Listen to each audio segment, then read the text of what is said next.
ಗಾಳಿಯಲ್ಲಿ ಹೋಗೋದಕ್ಕಿಂತ ನಾವೇನು ಕೈ ಯೂಸ್ ಮಾಡೋದಕ್ಕಿಂತ ಜೇನು ತುಪ್ಪ ಜೇನು ಒಳ ಇದ್ರೇ ಆ ಪರಾಗ ಪರಿಸ್ಥಿತಿ. ಇಷ್ಟು ಯೋಜನೆಗಳು ನಮ್ಮ ಇಲಾಖೆಯಲ್ಲಿ ಲಭ್ಯ ಇದೆ.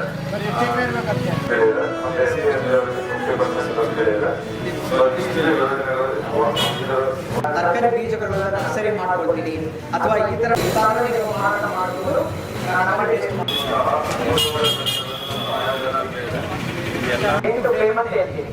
ನೀವು ಕೂಡ ನಮ್ಮ ತೋಟಗಾರಿಕೆ ಅವರು ನಿಮಗೆ ಸಬ್ಸಿಡಿ ಕೊಡ್ತಾರೆ. ಸಬ್ಸಿಡಿ ಕೊಟ್ಟರು ಸ್ಟ್ರಾಂಗ್ ಆಗ್ತದೆ ಅಂತ ನಾನು ಯಾವ ಥರ ಮಣ್ಣು ಎಷ್ಟು ಮಾಡ್ತೀವೋ ಅದೇ ಥರ ಕಂಡು ಹೋಗೋದು ಸಿದ್ಧವಾಗಿದ್ದೀನಿ. ಇವಾಗ ಈ ಬರ ಜೇನುಳ ಬರೀ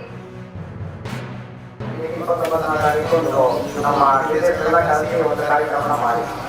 ಸೊ ಇವತ್ತು ನಮ್ಮ ಯರಗಪುರ ಗ್ರಾಮ ಪಂಚಾಯತ್ ನಿಮಗೆ ಗೊತ್ತಿರಬೇಕು, ನಮ್ಮ ಗ್ರಾಮ ಪಂಚಾಯತ್ ಹಿಂದೆ ಪ್ರತಿನಿಧಿಗಳು ಇದೇ ಒಂದು ಗ್ರಾಮ ಪಂಚಾಯತ್ಗೆ ನಮಗೆ ಜಲ ಸಂರಕ್ಷಣಾ ಇಲಾಖೆ ಮಂತ್ರಿಗಳಿಂದ ಒಂದು ಅವಾರ್ಡ್ ಸಿಕ್ಕಿತ್ತು. ಸೊ ಆ ನಿಟ್ಟಿನಲ್ಲಿ ಇವಾಗ ನಮ್ಮ ಗುಜರಾತಿನಲ್ಲಿ ಚಿತ್ರದುರ್ಗವಾಗಿ ಮತ್ತೆ ಕೆಲಸ ಮಾಡಿದ್ರು. ಮತ್ತೆ ನಾವು ಪಕ್ಕದ ಗ್ರಾಮದಲ್ಲಿ